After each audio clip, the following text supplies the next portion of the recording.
Good morning. Welcome to University Unitarian Church. My name is Bruce Davis, a longtime member and friend of this congregation. Formerly, I served our UU congregation in Marysville, Washington. As we gather this morning, may we know once again that we are not isolated beings, but connected in mystery and miracle to the universe, to this community, and to each other. Welcome to University Unitarian Church.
Our call to celebration this morning comes from the words of Reverend Mark Morrison Reed.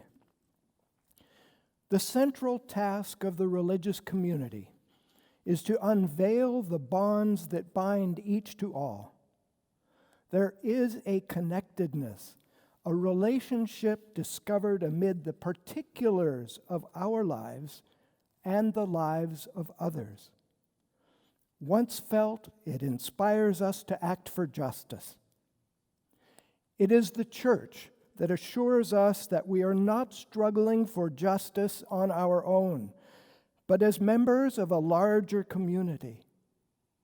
The religious community is essential, for alone our vision is too narrow to see all that must be seen, and our strength too limited to do all that must be done.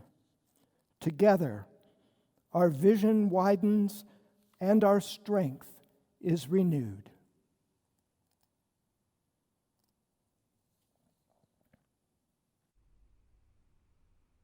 Please join me for our doxology. Words are printed on your screen.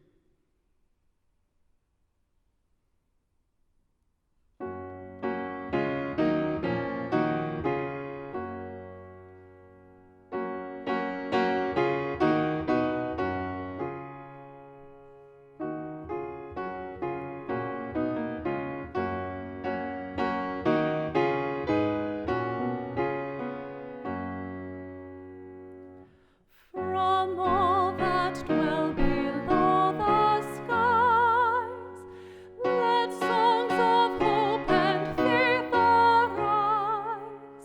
Let peace, goodwill on earth be sung through every land by every tongue.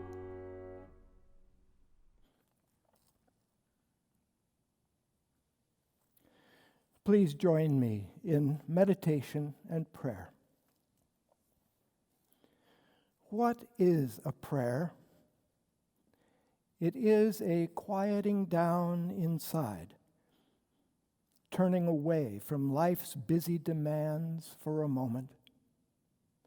It is settling into silence and stillness deep within, attending to the human being we are, sensing consciousness as the context of our existence,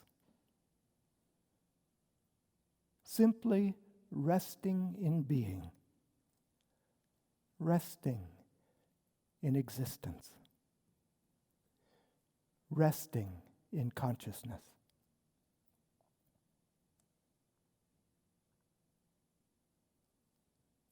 And a prayer may bring this one piece more. Settled in silence, we gently focus our intention. What do I deeply yearn for? What do I so truly long for that my heart would seem to break absent its fulfillment?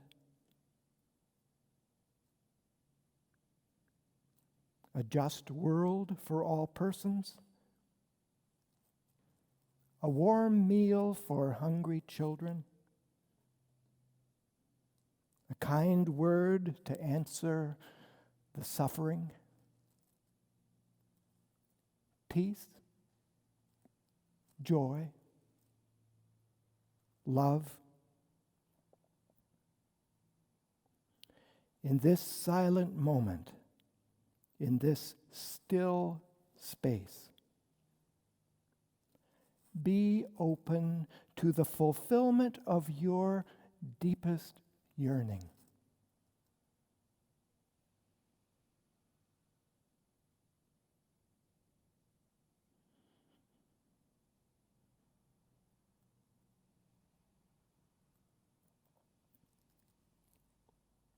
May it be so. Amen.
Please join me now in our offertory words printed on your screen.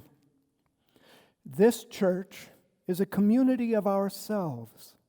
Its energy and resources are our energy and resources. Its wealth is what we share. When we contribute to the life of this community, we affirm our lives within it. We continue now with our offertory music.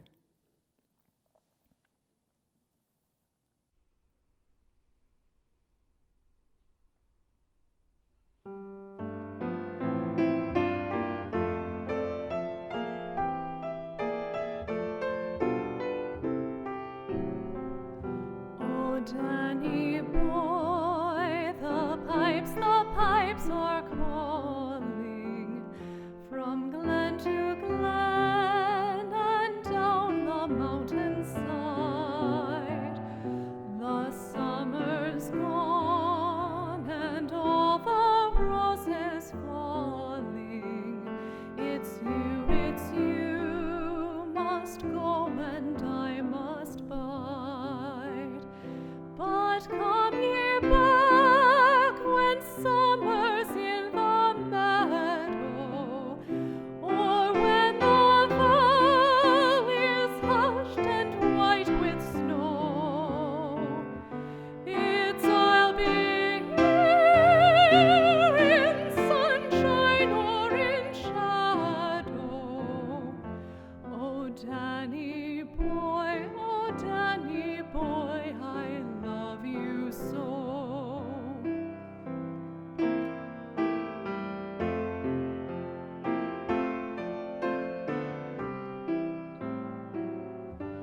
But when ye come and all the flowers are dying, if I am dead, as dead I will may be, you'll come and find the place where I am lying, and kneel and say an Ave there for me. And I shall hear, though soft you tread above me, and on my grave will warmer, sweeter be. For you will bend and tell me that you love me, and I shall sleep in peace until you come to me.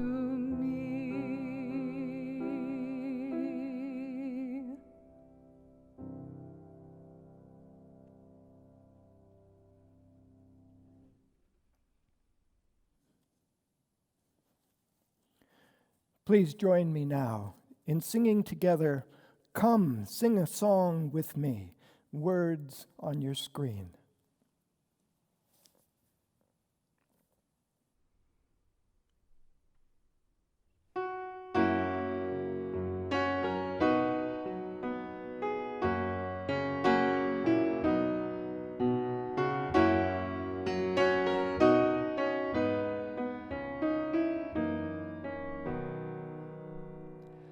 Come sing a song with me. Come sing a song with me. Come sing a song with me, that I might know your mind. And I'll bring you hope when hope is hard to find. And I'll bring a song of love and a rose in the winter time. Come dream a dream with me. Come dream a dream with me. Come dream a dream with me, that I might know your mind. And I'll bring you hope when hope is hard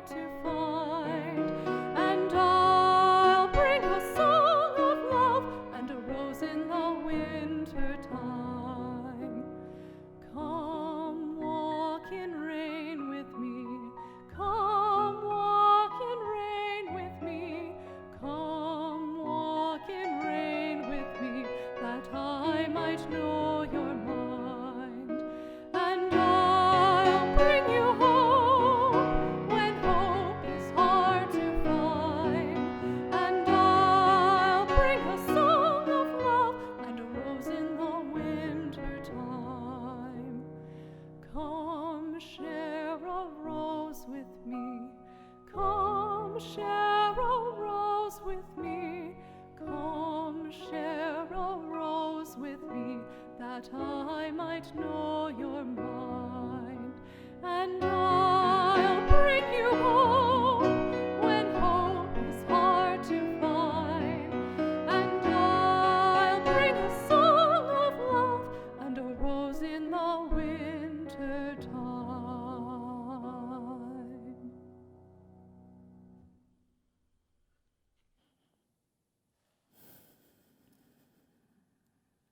Beautiful song.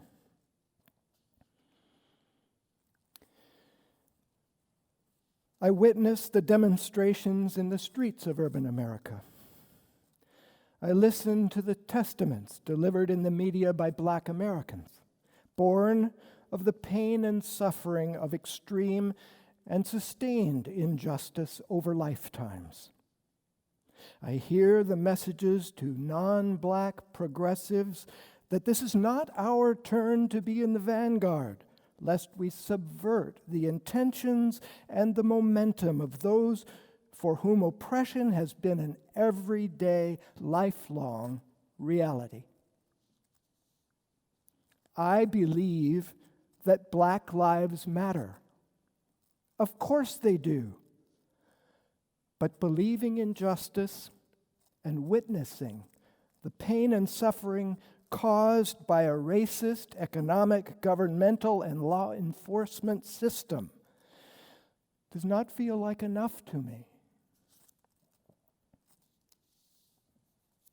I find myself facing into this question, while facing at the same time into a raging cultural storm. What is my work in all this? It takes me only a moment of reflection to realize that my personal work here has to be something more than solidarity with Black Lives Matter movement.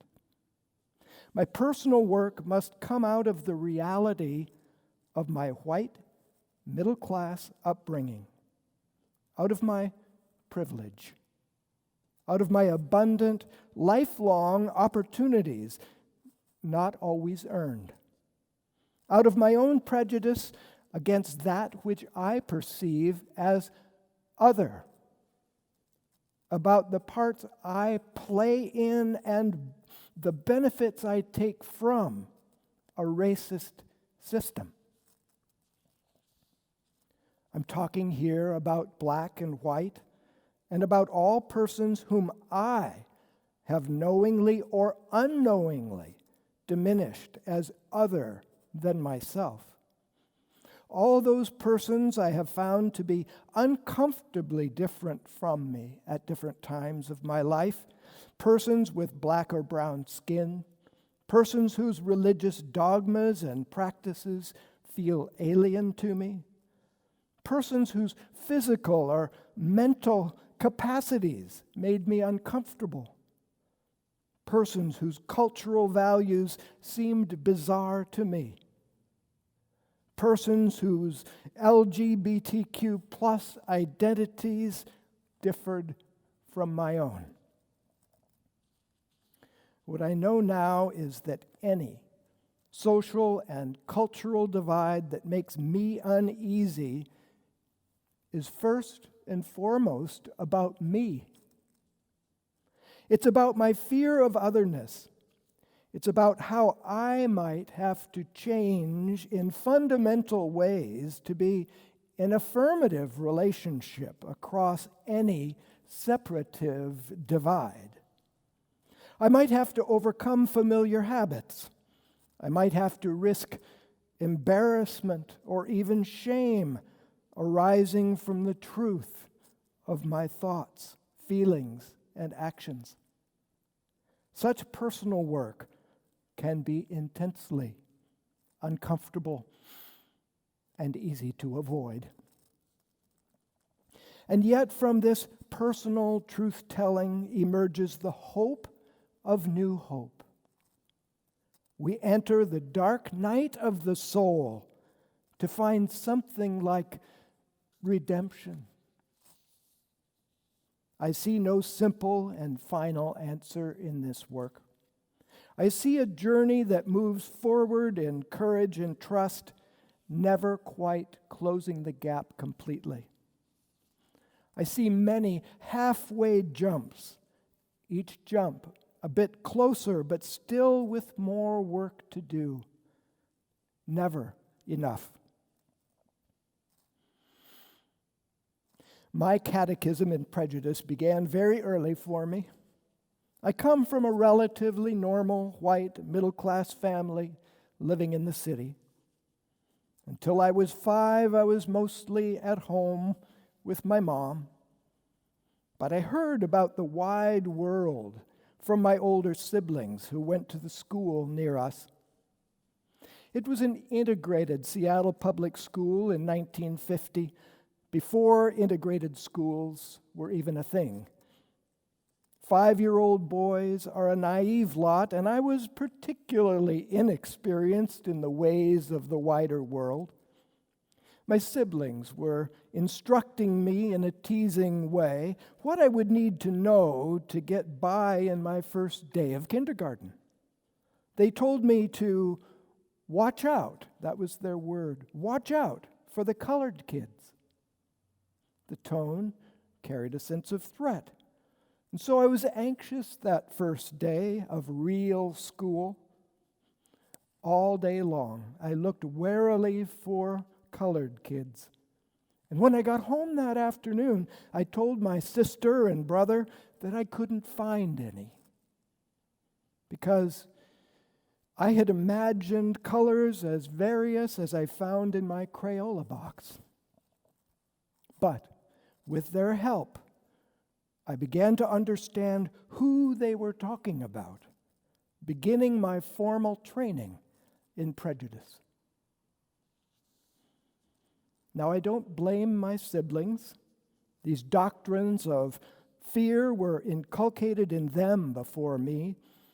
And whom shall we then blame? Parents? Or grandparents? For how many generations? How many centuries? Where did this all begin?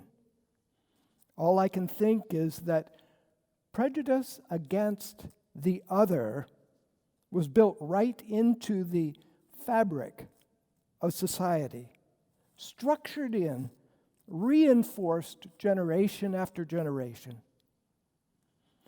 This understanding doesn't remove my fault.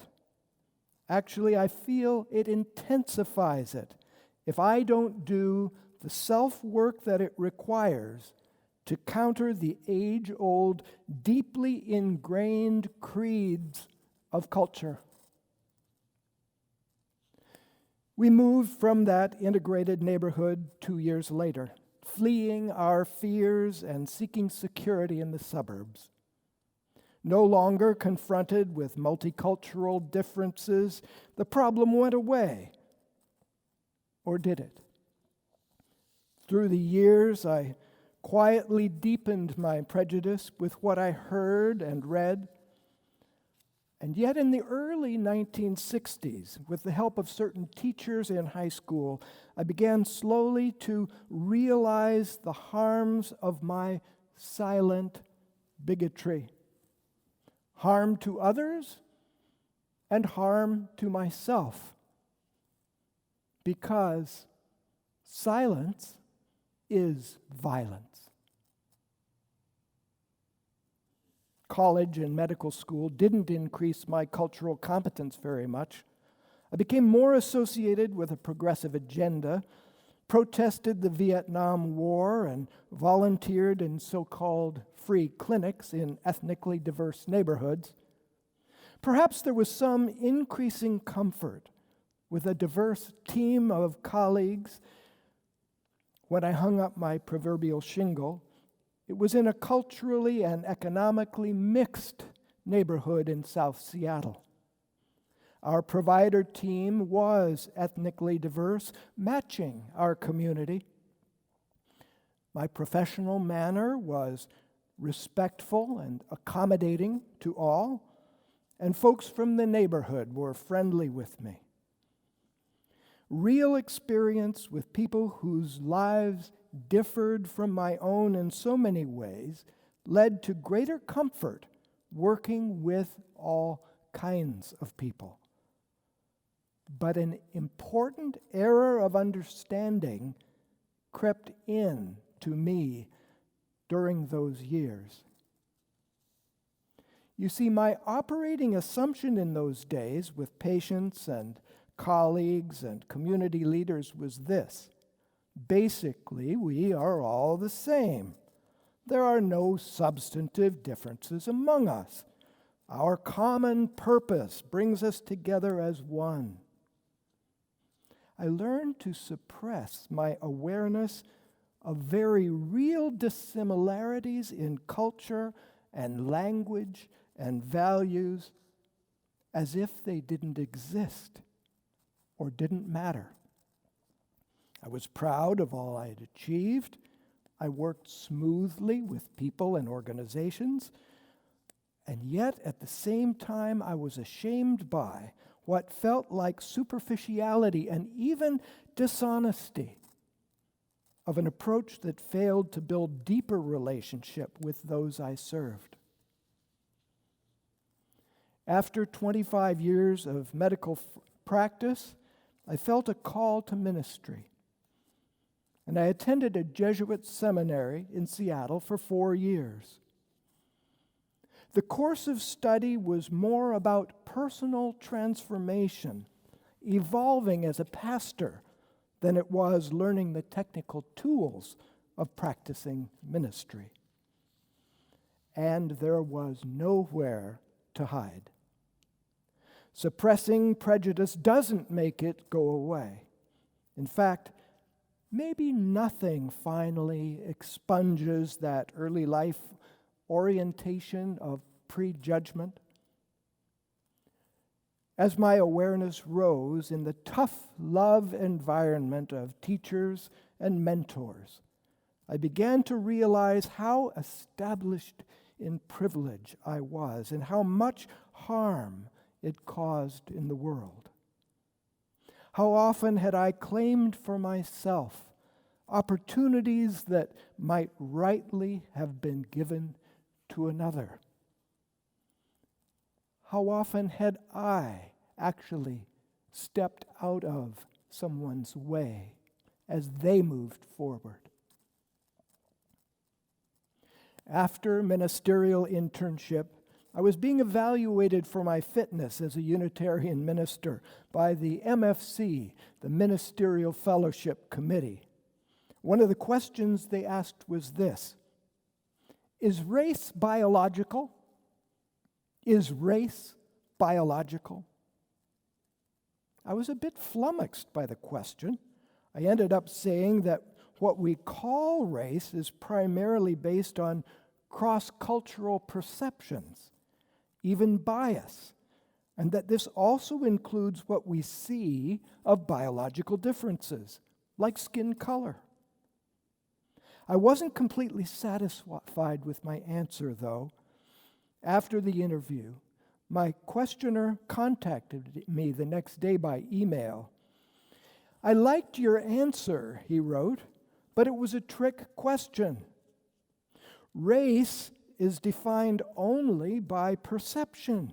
It isn't real except as it is projected by us upon other people, whose characteristics we have learned about in our own personal history of prejudice.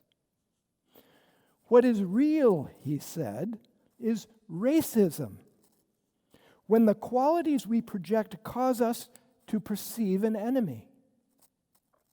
An institution or a nation that structures itself on these projections and perceptions of threat is a racist institution or nation." Those were his words, and I took them to heart. Growing into my UU ministry, I encountered another teacher, Miroslav Volf, a theologian from Yale Divinity School whose practical philosophy was born of violent racist conflict in the former Yugoslavia. I consider his book, Exclusion and Embrace, to be an essential read for those of us in a dominant culture who are trying to bridge harmful social and cultural divisions. He indicates that the goal is finally to embrace the other, whom we have systematically excluded and diminished. But he challenges the notion that sameness will move us forward toward embrace. For Wolf, reaching across a cultural divide is not about adopting the intention that we are all alike. Quite the opposite. If I hope to find real connection with others across lines of difference, the first step is to become acutely aware of those differences. An intention of sameness obfuscates all possibility of a real connection, grounded as it must be on the distinctive background, history, vision, culture, and goals of both parties. So tell me how it is where you come from. What was it like for you growing up? What do you hope for yourself and your cultural community? How do you love? What are you afraid of? How are you less than safe? Where do you find your joy? And then, just listen. This search cannot be a mere manipulation in order to move collaboration forward in a superficial way. If our eventual connection and expression of common purpose is to be authentic, the understanding and acceptance of our differences itself must be real, and that takes time. Do I trust you enough to declare my fear or my joy? Do you trust me enough to declare your multi-generational anger toward me and where I come from? Am I willing to hazard the discomfort that knowing you might cause in my life? Am I willing to risk an embrace with you? With growing trust, we learn the sometimes subtle but always important things that we need to know if we would really see and value each other. Knowing what I do about you and esteeming the very qualities that once caused me fear, your beauty, your dignity, and your intrinsic worth emerge as the fundamental reasons for our continuing dialogue, something like love for its own sake. You are beautiful to me. You are of high dignity. You are of great worth to me. And love then becomes the vehicle for our work toward common purpose. I find this vision of reconciled relationship hopeful. And yet, when I reflect on the magnitude of harm that my tacit participation in a racist system has caused, I also feel great sorrow, a sense of deep culpability. Another very important teacher to me, Marshall Rosenberg, has helped me to understand this sorrow as a necessary step toward reconciliation. Sorrow becomes its own practice. Let me say a little more about that. Rosenberg suggests that our work is not to communicate the sorrow, rather to feel it, to own it, not with any intention of getting off the hook or, so to speak, being forgiven, rather to transform and heal at a deep personal level. He calls this sorrowing. Sorrowing. It's almost like a meditation, feeling the emotions of sorrow and feeling where in the body the emotions reside. In time, softening and releasing the sorrow, giving way to something like true humility. In the honesty of our humility, we may find that we have opened to the possibility of reconciled relationship in a new way. Suddenly, our intention of reconciliation becomes much more powerful.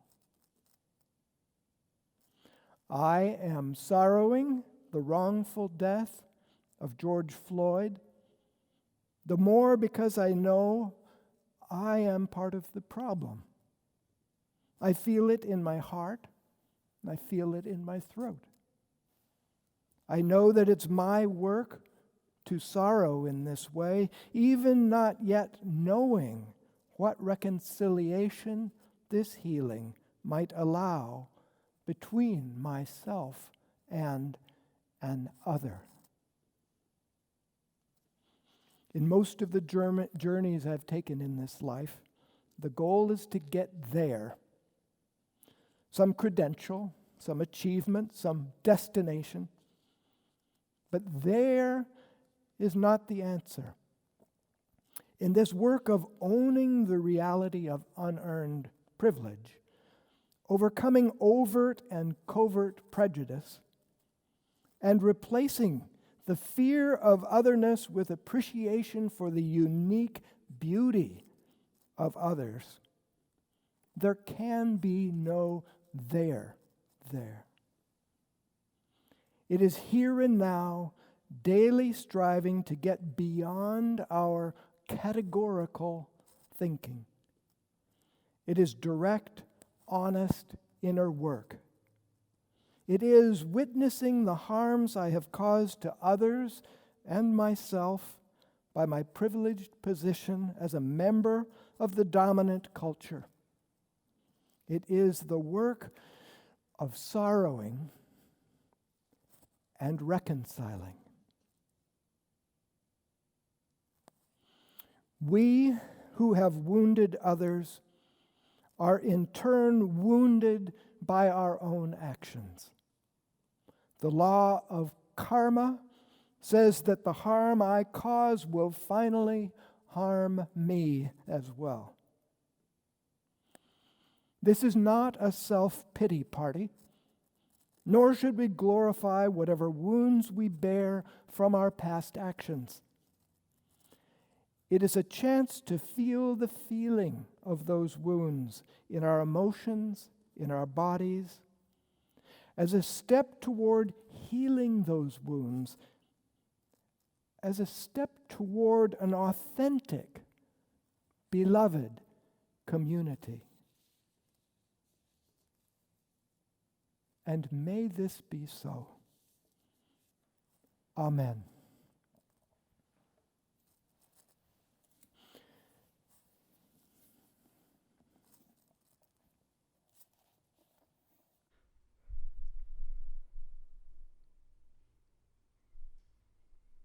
Please join me now in our singing of hymn number 121, We'll Build a Land. The words will be on your screen.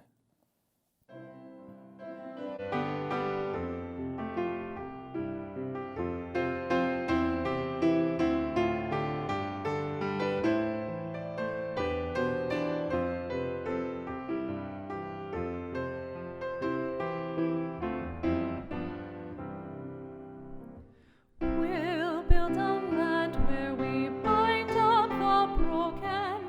We'll build a land where the captive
for the hope of hope.